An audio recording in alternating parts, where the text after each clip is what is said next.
बिस्मिल्लाहिर्रहमानिर्रहीम। अस्सलाम वालेकुम नाज़रीन, आप यूट्यूब चैनल देख रहे हैं। मैं सदाकत ज़मान हूँ। नाज़रीन, chief justice of Pakistan justice Umar Ata Bandial साहब ने तफ्तीशी इदारों यानी इन्वेस्टिगेशन इदारों पे अज़ख़ुद नोटिस लिया हुआ है। उस पर बात करेंगे, बहुत ज़्यादा ज़रूरी है, बहुत इंपॉर्टेंट है। लेकिन उससे पहले मैंने पिछले व्लॉग में आपको बताया था कि महंगाई ने पूरी दुनिया को अपने लपेट में ले लिया हुआ है। बांग्लादेश हो, श्रीलंका हो, पाकिस्तान, इंडिया, चाइना, बरतानिया, इवन अमेरिका, हर जगह महंगाई का एक तूफ़ान सा आया हुआ है। लेकिन पाकिस्तान में जितनी महंगाई हो गई है उसकी मिसाल दुनिया में कहीं पर भी आपको नहीं मिलेगी। क्योंकि अभी अभी एक ख़बर मिली है मुझे और एक नोटिफिकेशन भी हुआ है बड़े मार्केटों में, जो फूड के बड़े बड़े मार्केट्स होते हैं, मेगा मार्ट्स होते हैं, गीगा मार्ट्स होते हैं, वहाँ पे एक नोटिफिकेशन जारी हुआ है। अगर आपको उन जो रेटों का पता चल जाए तो आप हैरान रह जाएंगे कि एक दिन में इतना इजाफा भी हो सकता है। ये सिर्फ पाकिस्तान में पॉसिबल है, दुनिया के किसी मुल्क में ये पॉसिबल नहीं है। तो जनाब, जो घी का पी कार्टन आपको मिलता था 16 किलो पी कार्टन में होता है। जो घी का फी कार्टन आपको मिलता था पहले ये 6500 में मिलता था। मैंने खुद लिया हुआ है, 6700 में मिला था, 6500, 6400 मुख्तलिफ रेट्स थे मार्केट्स के। लेकिन 6500 से लेकर 6700 तक पी कार्टन आपको मिलता था। एक दिन में उनका रेट बढ़ाकर 8000 रुपये पी कार्टन कर दिया गया है। और एक कार्टन में 16 किलो घी होता है। पहले मिलता था 410 से लेकर 415, 420 रुपये पी किलो आपको घी हर जगह मिलता था। गाँव में, देहातों में, कस्बों में, छोटे शहरों में, बड़े शहरों में, हर जगह पे ये रेट फिक्स था। लेकिन एक दिन में उनका रेट बढ़ाकर आपको 1 किलो घी मिलेगी 500 से लेकर 535 तक आपको 1 किलो घी मिलेगी। किसी भी मार्केट में आप चले जाए तो कल का रेट यही होगा कि आपको 500 से लेकर 535 तक 1 किलो घी मिलेगी। तो किसी से लड़ाई मत करना, क्योंकि ये नोटिफिकेशन जारी हुआ है हुकूमत पाकिस्तान की तरफ से। और जो फूड सिक्योरिटी का जो मीटिंग है वो भी जारी है यूनाइटेड नेशन में। लेकिन पता नहीं उनके जो डायलॉग्स है उनके साथ हमारा वज़ीर ख़ारजा बिलावल भुट्टो ज़रदारी साहब उनके साथ बैठे हुए हैं। 3 दिन का प्रोग्राम है, तो देखते हैं कितना इजाफा होता है, कितना कमी होता है। तो कमी का कोई इम्कान नहीं। मैं पहले आपको बता दूं कि ये महंगाई पूरी दुनिया में आई हुई है, कमी का कोई इम्कान नहीं है। अपने खर्चे कम करने हैं और इनकम को बढ़ाना है किसी भी तरीके से। जो ज़्यादा चीज़ें इस्तेमाल करते थे उनको कम इस्तेमाल में लाना है। जो ज़्यादा कपड़े लेते थे अब कम कपड़े लें। मैंने पूरा व्लॉग इस पे बनाया, आप पिछले व्लॉग देख सकते हैं कि किस तरह अपने ख़र्चों को कम किया जा सकता है, आप उसमें देख ले। लेकिन कमी का कोई इम्कान नहीं है और महंगाई जितनी बढ़ सकती है उसका इम्कान है कि बढ़ेगी, इससे भी ज़्यादा बढ़ेगी।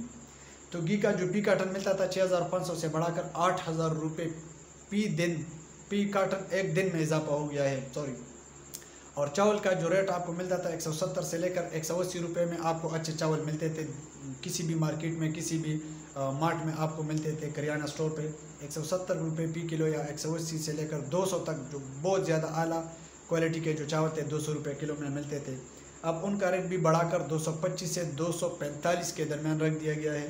क्योंकि जो 20 किलो का तेल आता वो पहले 3400 में था, अब 4500 से 4700 के दरमियान शिफ्ट हो गया है। ये कंफर्म है।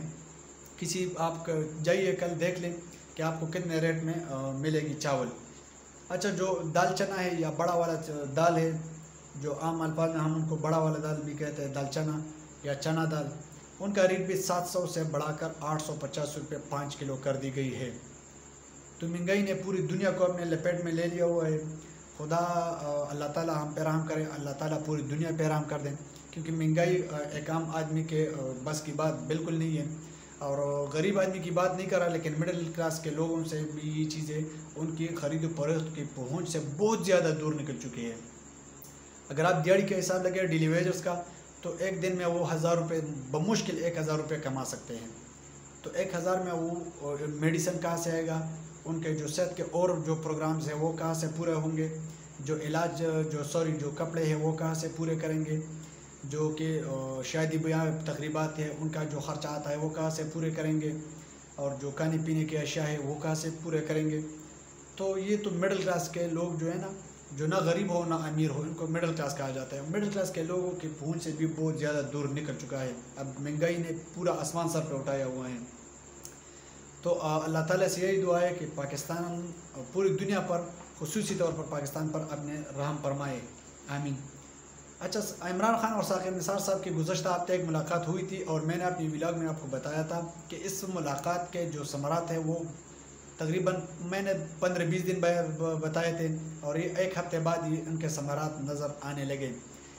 साकिब निसार साहब जब इमरान खान साहब मिले थे तो उन्होंने ये गुजारिश की थी कि जो अदलिया के बारे में ट्रेंड्स चलाए जाते हैं सोशल मीडिया पे, ट्विटर पे, फेसबुक पे, व्हाट्सएप ग्रुप्स में, तो उनको बंद किया जाए। वैसा नहीं होना चाहिए, क्योंकि जो मुअज़्ज़ज़ अदालत है उनमें मुअज़्ज़ज़ जज साहिबान भी हैं और ऐसे जज साहिबान भी हैं जो बड़े अल्लाह वाले लोग हैं और वो किसी के गिरफ्त में नहीं आ सकते, किसी के कंट्रोल में नहीं आते, किसी की धमकियों में नहीं आते। वो सिर्फ अल्लाह वाले लोग हैं और उनको जो चीज़ अच्छी लगती है, जो कानून के मुताबिक हो, जिस पे अल्लाह भी राज़ी हो और उसका नबी भी राज़ी हो, वो अपनी मर्ज़ी से फ़ैसला नहीं करता बल्कि अल्लाह और उसके रसूल की मर्ज़ी से अपने फ़ैसले सुनाते हैं। तो जो मीडिया पर ट्रेंड्स चलाए जाते हैं उनकी बिल्कुल हौसला शिक नहीं होनी चाहिए और उनको बंद कर देनी चाहिए। ये ट्रेंड्स नहीं चलानी चाहिए सोशल मीडिया पर। तो अब उनका एक शख्साना आपके सामने है कि आज पाकिस्तान के जो चीफ जस्टिस है, जस्टिस उमर अता बंदियाल साहब, उन्होंने तफ्तीशी इदारे जो इन्वेस्टिगेशन करती है उन पर अज खुद नोटिस लिया हुआ है और जो रिमार्क्स जारी कर दिया है वो मैं आपके सामने रख रहा हूँ। चीफ जस्टिस ने ये अज खुद नोटिस अफसरान को तब्दील करने और हटाने पर सुप्रीम कोर्ट के एक जज के नोट और मीडिया रिपोर्ट्स पर लिया हुआ है। सुप्रीम कोर्ट के जो एक मुअज़्ज़ज़ जज थे उन्होंने भी ये एप्लीकेशन लिखी थी कि हमें धमकियाँ मिल रही है या हमें अपने ओहदों से हटाने की धमकी मिल रही है और बहुत से पॉलिटिशियंस हैं ये इस तरह की हरकतें करते हैं। ये अल्ल तल्लो से जब आप बाज आते हैं तो इन चीज़ों में पड़ जाते हैं और फिर जो नेब अफसरान हैं, जो तो इन्वेस्टिगेशन के अफसरान हैं या FIA के अफसरान हैं, उनके ख़िलाफ़ फिर ये इस तरह की कैंपेनें चलाते हैं और उनको धमकियाँ देते हैं। मैंने पहले भी आपको बताया कि FIA के 2 अफसर हार्ट अटैक से मर गए और दोनों का जो रीज़न बताया जा रहा है कि उनको धमकियाँ मिल रही थी और वो टेंशन की वजह से उनको हार्ट अटैक हुआ है। तो चीफ जस्टिस की सरबराही में 5 रुकनी बेंच कल आज खुद नोटिस लेगी और उसकी समाअत दिन के 1 बजे होगी। कल दिन 1 बजे उनका समाअत होगी। चीफ जस्टिस साहब पाकिस्तान जस्टिस उमर अता बंदियाल साहब ने रिमार्क्स दिए हैं कि क्रिमिनल मामलात में हुकूमती ओहदों पर मौजूद लोग मुदाखलत कर रहे हैं। ये एक साफ इशारा है कि इस वक्त जो हुकूमत में मौजूद है तो ये लोग इस तरह की हरकतें करते हैं और इस तरह की टूल्स इस्तेमाल करते हैं। जब उनके ख़िलाफ़ कभी भी आप कार्रवाई करते हैं तो ये धमकियों पे उतर आते हैं। बहुत से लोगों को उन्होंने धमकियाँ दी हुई है, IG से लेकर कांस्टेबल तक और इस तरह नेब के जो DG नेब है उनसे लेकर नीचे ओहदे तक जो सारे बड़े अफसर हैं या छोटे अफसर हो, उनको सारों को धमकियाँ मिलती है कि हमारे ख़िलाफ़ इस तरह कार्रवाई नहीं होनी चाहिए। या तो वहाँ पे फिर टेम्परिंग करते हैं फाइल्स में या उनको गायब कर देते हैं, बिल्कुल पता ही नहीं चलता। जिस तरह बेनज़ीर भुट्टो शहीद का एक फ़ाइल बना हुआ था, एक कमीशन ने बनाया था, वो भी गायब हो गया। तो हमारे मुल्क में इस तरह होता है। जुल्फ़िकार अली भुट्टो के कमीशन का भी एक फ़ाइल था, वो भी गायब हो गया। लियाकत अली ख़ान के जो असैसिनेशन था उनके बारे में एक फ़ाइल बनाया गया था, वो भी गायब हो गया। तो इस तरह ये चीज़ें होती हैं। तो चीफ जस्टिस साहब ने कहा कि ख़दशा है कि इस मुदाखलत से प्रोसिक्यूशन के मामलात पर असरानंदाज हुआ जा सकता है और ये बिल्कुल फैक्ट है कि अगर आप किसी भी फ़ाइल में हेरा फेरी करते हैं तो फिर पूरा जो प्रोसिक्यूशन किया जाता है वो फिर गलत रुख इख्तियार कर लेता है, क्योंकि जो फैक्ट्स एंड फिगर्स में मौजूद होते हैं वो गायब हो जाते हैं। और उन्होंने ये भी कहा कि इसके अलावा रिकॉर्ड में टेम्परिंग, जैसे मैंने आपको बताया, उन्होंने कहा कि टेम्परिंग और शहादत गायब होने का भी ख़दशा है। तो अगर इस तरह के सुमोटो एक्शन चीफ जस्टिस लेते हैं तो उम्मीद है कि अदालत पर आवाम का जो यकीन है, जो भरोसा है, जो एतमाद है, जो हिम्मत है, वो ज़रूर बढ़नी चाहिए और वो ज़रूर बढ़ेगी। और मुझे उम्मीद है कि इंशाअल्लाह पाकिस्तान की अदालत मुअज़्ज़ज़ जज साहिबान, हम उनकी हिम्मत ज़रूर बढ़ाएंगे, उनके साथ खड़े होंगे, अपने अदलिया के साथ, अपने फ़ौज के साथ और अपने जो नेब के जितने भी अफसरान हैं उनके साथ हम खड़े हैं। वो जिसके खिलाफ भी कार्रवाई कर रहे हैं करने दें उसको। किसी भी हुकूमती ओहदेदार का उसमें कंट्रोल नहीं होना चाहिए, ख्वाह वो PTI का रुकन हो, ख्वाह वो पाकिस्तान मुस्लिम लीग न्यू का हो, पाकिस्तान पीपल्स पार्टी का हो, जमीयत उलमा इस्लाम हो, किसी भी पॉलिटिकल पार्टी का हो या किसी भी दूसरे और जो इन्फ्लुएंशियल पर्सनस है, इस्टेब्लिशमेंट से भी हो सकता है, आर्मी से भी हो सकता है। मैं किसी के मुदाखलत इसमें बर्दाश्त नहीं कर सकता, जिस तरह चीफ जस्टिस साहब ने कहा है। और मैं इस बात से बिल्कुल मुत्तफ़िक़ हूँ कि इसमें हेराफेरी नहीं होनी चाहिए।